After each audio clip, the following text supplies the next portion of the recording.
नमस्कार साथियों, राम राम। आप सभी का स्वागत है आपके अपने लोकप्रिय चैनल एसपी फॉर इंडिया में। और मैं हूं आपके साथ पवन डाटा।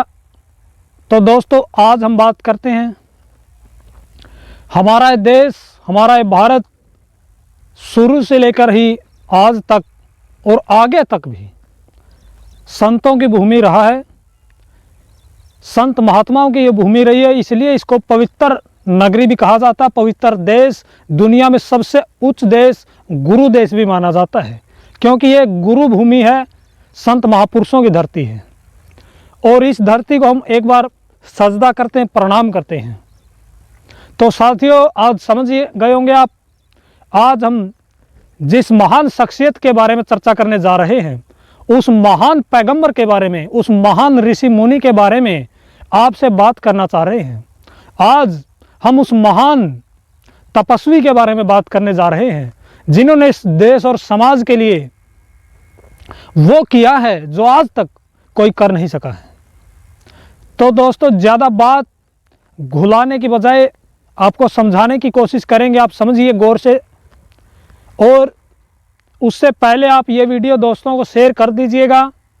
तो दोस्तों, आपको बता दें, वो महापुरुष, वो महान आत्मा, महान संत जिन्होंने इस धरती के कल्याण का बीड़ा उठाया, इस धरती के उद्धार का बीड़ा उठाया, वो हैं संत श्री शिरोमणि गुरु रविदास जी महाराज।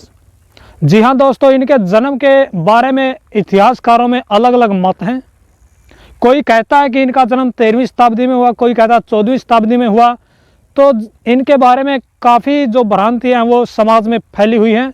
अलग अलग इनके जो है नाम हैं। तो इनके माँ बाप के नाम के बारे में, माता पिता के नाम के बारे में भी बहुत सारे मतभेद है। इतिहासकारों का जो है आपस में विचार नहीं मिल रहे हैं। तो दोस्तों, हमें उस चीज़ से चलो हम बहस नहीं करते कि इनके माता पिता का क्या नाम है। उनके माता का नाम, पिता का नाम जो रघु बताया जाता है, और माँ का नाम भी रमाबाई बताया जाता है शायद, तो ऐसा सुनने में आया है। तो दोस्तों, हम बात करते हैं उनके पर्पज की, उनके उद्देश्य की, उनके लक्ष्य की। दोस्तों, आप जानते हैं कि जब जब इस धरती पे, इस दुनिया पे, इस सृष्टि पे अत्याचार के काले बादल मंडराने लगते हैं, तो चारों तरफ हाहाकार मच जाती है, चारों तरफ इंसानियत की चीख सुनाई देने लगती है कि कोई भी इंसान सुख में नहीं होता है। हर कोई इंसान गमगीन रहता, परेशान रहता, टेंशन में रहता है, और धरती से प्यार मोहब्बत की निशानियां मिटने लगती हैं। भाई भाई का दुश्मन हो जाता है, बेटा माँ का दुश्मन हो जाता है, बेटा बाप को मार देता है। ऐसे माहौल में, ऐसे सृष्टि में, ऐसे युग में अगर कोई इन जीवों की, इस धरती की सुध लेने के लिए आया, तो वो आए संत शिरोमणि गुरु रविदास जी महाराज। तो वैसे संतों की कोई जात नहीं होती, हम भी मानते सारा समाज एक है, हमारी कोई जात नहीं है, संतों की भी कोई जात नहीं, हम सब इंसान है। तो दोस्तों, वैसे समाज के हिसाब से रविदास जी जिस जाति में पैदा हुए, उसी जाति के कार्य को अपनाया और सारी उम्र करके खाया। तो दोस्तों, एक समाज के लिए उदाहरण बने। छोटी सी उम्र में वो अपने माँ बाप का दिया हुआ काम करने लगे, और टाइम निकाल के अपने जीवन में से जो कमाई का टाइम था, उससे अलग एक टाइम निकाल के भजन करते, परमात्मा को याद करते, और उससे जो भी काम करने से जो भी बचता धन, जो भी रुपया पैसा उनके पास होता, तो वो दान कर देते हैं। तो दोस्तों, आपको बता दें, वो बचपन से ही एक ऐसे महान शख्सियत, जन्म से ही संत रविदास जी महाराज थे। वो क्या करते, दान कर देते थे। अपनी भूख को सहन करके वो गरीबों में, भूखों में, प्यासों में बांट देते, साधुओं की निरंतर सेवा करते रहते थे। तो ये रविवार के दिन ये पैदा हुए थे, उस वजह से इनको रविदास का नाम दिया गया। और इनके माता पिता के कोई संतान नहीं थी, इकलौती संतान थे। तो इसलिए भी ये इनके कुल का जो है सूरज की तरह बन के चमका, इनके कुल का जो सूरज निकला, उस वजह से भी इनको रवि का नाम दिया गया। तो प्यारे भाइयों बहनों, यही बात हम आपसे कहना चाहते हैं कि जब जब इस धरती पर जुल्म और सितम की आंधी आती है, तो उसे रोकने के लिए कोई तूफान भी आता है। ये डायलॉग है किसी फिल्म का हमारे ख्याल में आ तो बता दिया। अब आप रिलेट कीजिए एक ऐसे संत से, एक ऐसे महापुरुष से जिसकी रोम रोम में इंसानियत भरी हुई है। समाज में चहुँ और आडंबर, पाखंड, अंधविश्वास फैले हुए थे। 14वीं शताब्दी में किसी को राम का नाम लेने का अधिकार नहीं था। सिर्फ पंडित लोग, वैसे पंडित हो थे नहीं, वो जो आडंबर करते वो पंडित नहीं होते, हम खुल के बोलेंगे, और वो अपने आप को पंडित कहते, लेकिन वो सोचते थे कि राम के नाम पे हमारा ही अधिकार है, भजन मार्ग पर हमारा ही अधिकार है। इसलिए ये जो और जातियां हैं और वर्ण है, 3 वर्ग है, वो है जो राम का नाम नहीं ले सकती। उनको ये भय था कि राम का नाम लेगी तो समाज की ये जो व्यवस्था है, ये संभाले हुए हैं, इसको कौन संभालेगा। तो कहीं ना कहीं वहाँ पे भी उनकी एक गंदी सोच का परिचय होता है, इनकी सोच का पता चलता है। तो साथियों, श्री गुरु रविदास जी महाराज की थोड़ी सी उम्र में ही शादी कर दी जाती है, तो फिर भी उनका जो है ध्यान परमात्मा में ही रहता है, हर पल परमात्मा के भजन में बैठे रहते हैं। उनके गुरु के बारे में भी बहुत मतभेद है। कोई कहता है उनके गुरु रामानंद जी थे, तो वैसे रियल में ही रामानंद जी थे, लेकिन आज समाज अपने अपने तरीके से हर चीज़ को पेश करता है, तो उस पर हम चर्चा नहीं करेंगे। तो बात उसके मकसद पे करेंगे, उनके पर्पज़ पे करेंगे। तो दोस्तों, संत जहाँ भी होत है सबकी मांगत खैर, सभी से हमारी दोस्ती नहीं किसी से बैर। ये दोहा भी संतों का बनाया हुआ इसी के अनुसार, क्योंकि संत जब से धरती बनी है तब से आते रहते हैं, आते रहे हैं और आते रहेंगे। इस समाज को दिशा दिखाते थे, दिखाते हैं और दिखाते रहेंगे, क्योंकि वो जुल्म और सितम से टकराते थे, टकराते हैं और टकराते रहेंगे। तो दोस्तों, इसमें कोई संशय नहीं है, कोई इसमें शक नहीं है कि एक संत जो होता है वो किसी विशेष जाति का नहीं होता, विशेष समाज का नहीं होता। वो सर्व समाज को, पूरी धरती के कल्याण के लिए जन्म लेता है, पूरे इंसानियत को जिंदा रखने के लिए वो काम करता है। तो भाइयों, संत रविदास जी महाराज एक बहुत ही उच्च कोटि के संत, आज वो पूरी दुनिया में विख्यात हैं, पूरी दुनिया में उनकी पूजा की जाती है। उन्होंने पूरे समाज को भाईचारे का संदेश दिया, मूर्ति पूजा का खंडन किया, और लोगों के अंदर जो भ्रम थे तरह तरह के, भगवान को लेकर, देवी देवताओं को लेकर, पूजा पाठ को लेकर, राम के नाम को लेकर, भजन मार्ग को लेकर, समाज को लेकर जो भी संशय थे, उन्होंने एक एक करके उनकी जड़ को हिलाना शुरू कर दिया। तो दोस्तों, आप सबको पता है, अगर कोई इंसान कोई भी हो, चाहे वो दुनिया से कुछ अलग हट के करता है, तो दुनिया उसको गलत कहना शुरू कर देती है, उसका रास्ता रोकना शुरू कर देती है। क्योंकि कई लोग ऐसे होते हैं जो समाज का भला नहीं चाहते, कई लोग ऐसे होते हैं जो चाहते हैं कि ये देश ऐसे ही गुलाम रहे, नशों का, माफियाओं का गुलाम रहे, बुरी आदतों का गुलाम रहे। वो लोग जो संतों का रास्ता रोकने की कोशिश करते हैं। लेकिन संत कभी भी अपने मकसद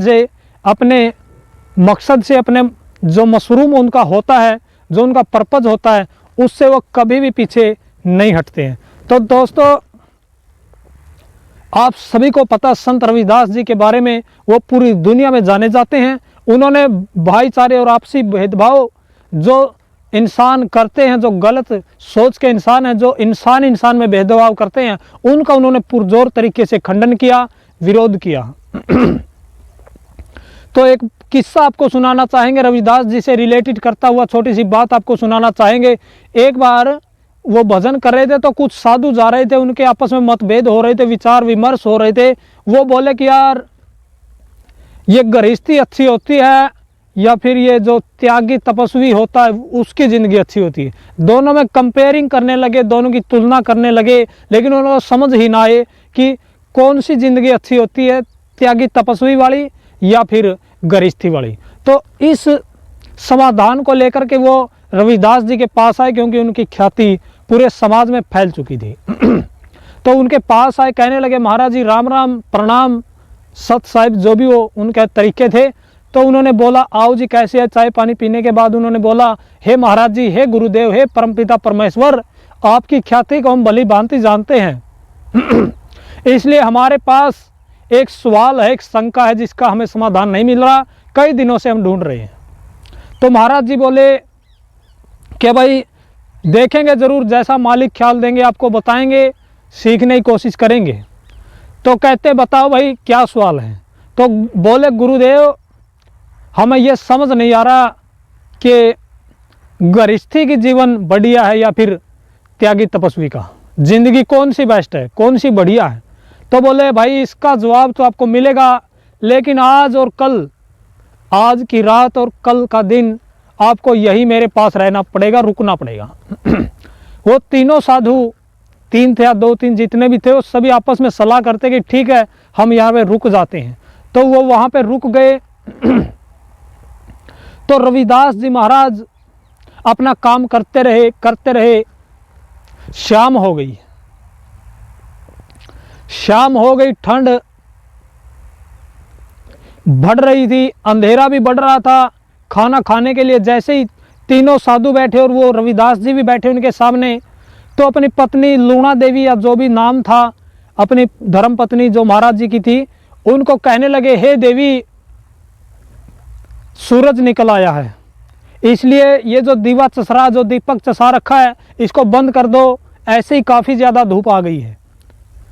तो इतना सुन के वो साधु आश्चर्यचकित हो गए, सोचने लगे यार अभी तो सूरज छिपा है, इतना अंधेरा, घोर अंधेरा हो गया है, देवी ने दीपक चसा रखा है ताकि हम भोजन कर सकें इसके प्रकाश में।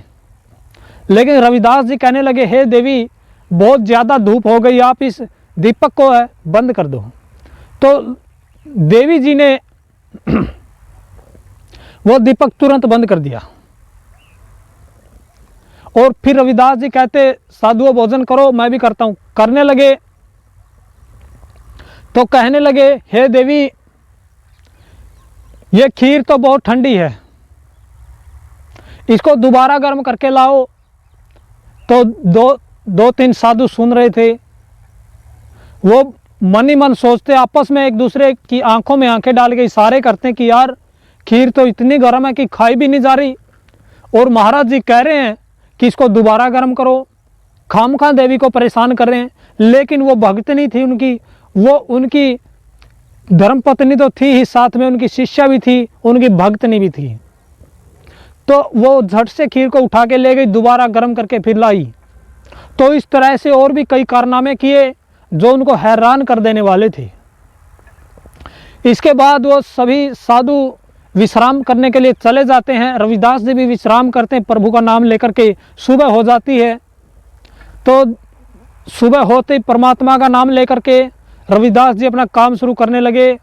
तो उनके जो औजार होते हैं जूती बनाने वाले, वो एक औजार सा होता, वो वहीं पे पड़ा हुआ था सब सामान। तो वो साधु भी पास बैठे हुए थे रविदास जी के कि महाराज जी ने कुछ बताया तो है नहीं, चलो अब बताते होंगे। बैठे रहे इसी आस में। तो होता क्या है, रविदास जी ऐसे हाथ मारने लगे, ऐसे ऐसे जैसे उनको दिखाई नहीं देता हो, वो औजार सामने पड़ा और रविदास जी ऐसे हाथ मारने लगे। कहते हे देवी दीपक कहाँ है? बोली महाराज जी अंदर है। कहता उसको जला के ला। बोली जी स्वामी जी जो आपकी आज्ञा, वो जला के लाई। तो वो साधु, तीनों साधु आपस में फिर हैरान हो गए, देखने लगे कि यार ये क्या हो रहा है, संत जी है कि क्या है ये, हम रात से देख रहे हैं, कोई काम नहीं है, बेवजह ही देवी को तंग किए जा रहे हैं, ये कोई बात है? रात को बोले कि दिन चढ़ा, धूप ज़्यादा, जबकि रात हो रही थी, और अब दिन निकला पड़ा है, सूरज लालिमा बिखेरे हुए, चारों तरफ रोशनी है। अब ये कहते हैं कि मुझे कुछ दिखाई नहीं दे रहा है, दीपक चसा के लाओ। इतने में वो देवी जी दीपक बाल के आई और बोली लो स्वामी जी देखो।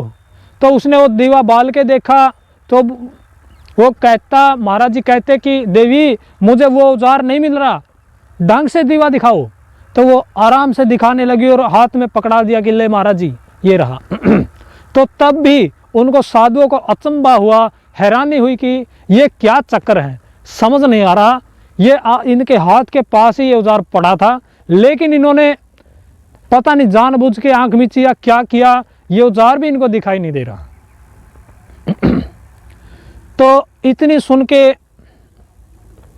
रविदास जी मुस्कुराए, लेकिन बोले कुछ नहीं, वो काम में लग गए। तो इधर से रविदास जी बोले, हे देवी, भूख लगने का टाइम हो गया, भोजन करेंगे, साधु भी भूखे हैं, रात को ही भोजन किया था, तो अब भोजन लाओ। तो रात की जो खीर रखी हुई थी, स्वामी जी उसको मंगा रहे थे, देवी जी उनको वो ऐसे ही ले आई। तो रात की ठंडी खीर थी, जैसे ही रविदास जी ने उसमें हाथ डाला खाने के लिए, तो एकदम से पीछे हटा लिया, बोले, देवी ये बहुत गर्म है, इसको ठंडी करके लाओ। तो साधुओं की जो संतुष्टि थी वो टूट चुकी थी, उनका सब्र का बांध टूट चुका था। वो बोलने वाले थे लेकिन नहीं बोल पाए। उससे पहले ही जो देवी है, उनकी पत्नी रविदास जी की, वो खीर की थाली उठा के ले गई और उसको पंखे से हवा करने लगी। उनके साधुओं के भी, उनकी थाली पे भी हवा करने लगी पंखे से, ताकि ये ठंडी हो जाए। वैसे वो ठंडी ही थी, रात की खीर थी। तो यह देख करके वो तीनों साधु झट से खड़े हो गए, बोले, महाराज हमें माफ़ी चाहिए, हम जा रहे हैं। कहते हैं, क्या हुआ महाराजो? बोले, जी हमें कुछ समझ नहीं आया। बोले, क्या समझ नहीं आया भाई? बोले, आप कर क्या रहे हो? शाम को इतनी गर्म खीर थी, आप बोले कि ठंडी है, दोबारा गर्म करके लाओ। फिर भी हम नहीं बोले। फिर बोले कि बहुत ज़्यादा प्रकाश हो गया, ये दीपक बंद कर दो, अंधेरे में हमने भोजन किया। फिर भी हम नहीं बोले। फिर सुबह बोले, दीपक जला के लाओ, अंधेरा हो गया। सुबह कौन सा अंधेरा था? फिर बोले, मुझे को औजार नहीं दिख रहा, वो दीपक ला के जला के मेरे को दिखाओ। नूना देवी जो भी थी उनकी धर्मपत्नी, उन्होंने वो औजार उनको हाथ में पकड़ाया। तो महाराज जी है क्या, ये क्या चक्कर है? तो इस पे हमने, इसी टॉपिक पे हमने एक रागनी बनाई थी, एक भजन बनाया था कि वो रविदास जी जब वहाँ बैठे हुए थे, वो साधु आते हैं तो उनको क्या कहते हैं कि एक शंका हमारे मन में दूर करो रविदास, हे संत बताओ अच्छा गृहस्थ है या सन्यास? तो दोस्तों ये शंका उनके मन में थी, लेकिन अब जवाब रविदास जी देते जा रहे थे तो उनको बताने लगे। जब वो उठ के भागने लगे तो बोले, सुनो भाई, रुको, आप अपना जवाब तो लेके जाओ। जिस काम को लेके आप आए थे, जिस सवाल को लेके आए, तो हुआ क्या? वो रुक गए और पूछने लगे, जी महाराज जी बोलिए। कहते, आपका क्या सवाल था? कि महाराज जी एक शंका हमारे मन में दूर करो रविदास, हे संत बताओ गृहस्थ अच्छा है या सन्यास? तो बोले, भाई आज कल से तुम डटे हो, आपको पता नहीं लगा? तो बोले, महाराज हमें तो कुछ समझ नहीं आया। तो बोले, भाई रविदास जी ने भी उन्हीं की ट्यून में उत्तर दिया कि सुनो साधुओं कान खोल के, कैसा हो घरबार, परिवार सुखी हो, आज्ञाकारी हो नार। उन्होंने बोला था कि एक शंका हमारे मन में दूर करो रविदास, ये संत बताओ अच्छा गृहस्थ है या सन्यास? तो इसी की टून में रविदास जी ने उत्तर दिया कि सुनो साधुओं कान खोल, कैसा हो घरबार, परिवार सुखी हो, अच्छा हो घरबार, आज्ञाकारी हो नार। के महाराज के मतलब है? बोले, समझे नहीं? पहले ना जी समझाओ। महाराज कुछ कुछ तो समझावा है, कुछ आप समझाओ। तो दोस्तों रविदास जी ने बोला कि कल से तुम देख रहे हो कि मैंने इतनी गर्म खीर थी, फिर भी मैंने दोबारा खीर को गर्म करवाया। बोले, जी करवाया। बोले, आपकी जो ये हमारी जो देवी है ये बोली कुछ? बोले, ना जी। इसने कुछ क्यों किंतु किया? बोले, जी नहीं किया। फिर बोले, रात को कितना अंधेरा था ये मैं भी जानता हूँ, मुझे भी दिखाई देता है, पागल नहीं हूँ मैं, अंधा नहीं हूँ, मुझे भी पता है कि अंधेरा हो गया है। लेकिन मैंने बोला कि दीपक बंद कर दो, सवेरा हो गया है, प्रकाश हो गया, तो इसने झट से दीपक बुझा दिया, बंद कर दिया। इसने कुछ बोला? तो बोले, नहीं जी नहीं बोला। बोले, ठीक है। फिर सुबह हुई।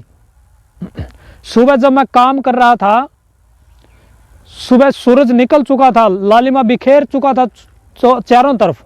फिर मैंने बोला कि देवी दीवा जला के लाइए, दीपक को जला के लाइए, अंधेरा हो गया है। फिर इसने कुछ बोला? बोले, जी नहीं बोला। बोले, ठीक है।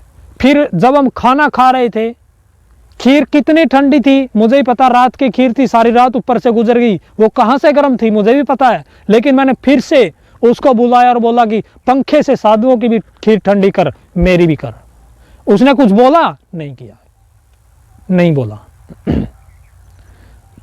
तो साधुओं सुनो ध्यान से, उसने उफ तक नहीं किया, क्यों किंतु परंतु नहीं किया। ये नहीं कहा उसने मुड़ के कि महाराज जी रात की खीर है, ठंडी पड़ी है, क्या ठंडी करूं, ऐसा नहीं बोला उसने मैंने जो बोला उसने हाथ जोड़ के जी सत वचन ऐसा कह करके उसने हर वचन को माना, हर बात को माना।